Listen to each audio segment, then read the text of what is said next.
మా అన్న చెప్తా ఉండే వాళ్ళ పేరు డ్రామారావు బాతాల పోషించి పెట్టిందని చెప్పి. మరి ఇదే కేసీఆర్ సభలలో నిలబడి మన ప్రజలను సన్నాసులు వెధవలు దద్దమ్మలు అనుకుంటుంటే ఊకోవాలనా అన్న? ఊకోవాలనా?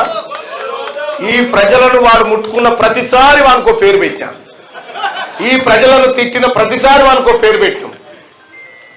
ఇది కేసీఆర్ కు ప్రజలంటే చిన్న చూపు. ఇది బంద్ చేయండి సౌండ్.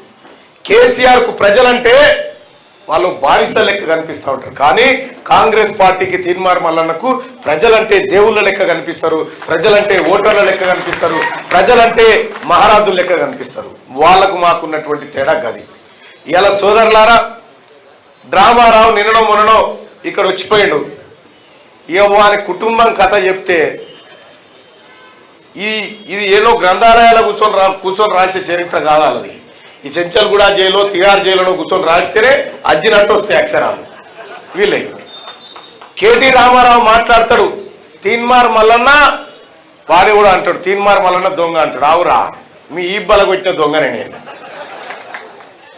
మీ నాయనని అడుగు, తారక రామారావు పోయి, నాయన చదువు చెప్పిన సార్ ఇంట్లో ఎక్కబత్తిలో పోయి ఎత్తుకొచ్చినమాట కదా, నువ్వు దొంగవా మొగోనివా అని అడుగు చెప్తాడు. కేసీఆర్ అడుగు చెప్తాడు. దుబాయ్ శేఖర్ అని ఎవరికి పేరున్నది అన్న? ఎవరికుందన్న? కేసీఆర్ కున్న. దుబాయ్ శేఖర్ అంటారు ఆయనని, పాస్పోర్ట్ల బ్రోకర్ అంటారు.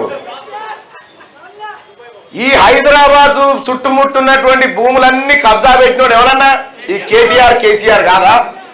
కబ్జాలు మీరే చేస్తారు, దొంగతనాలు మీరే చేస్తారు, ఆ కిషన్ రావును పెట్టి కిడ్నాపులు మీరే చేస్తారు. మేము చేస్తానికి ఏ పని లేకుండా అందుకే మేము మీ అంట పడ్డాం.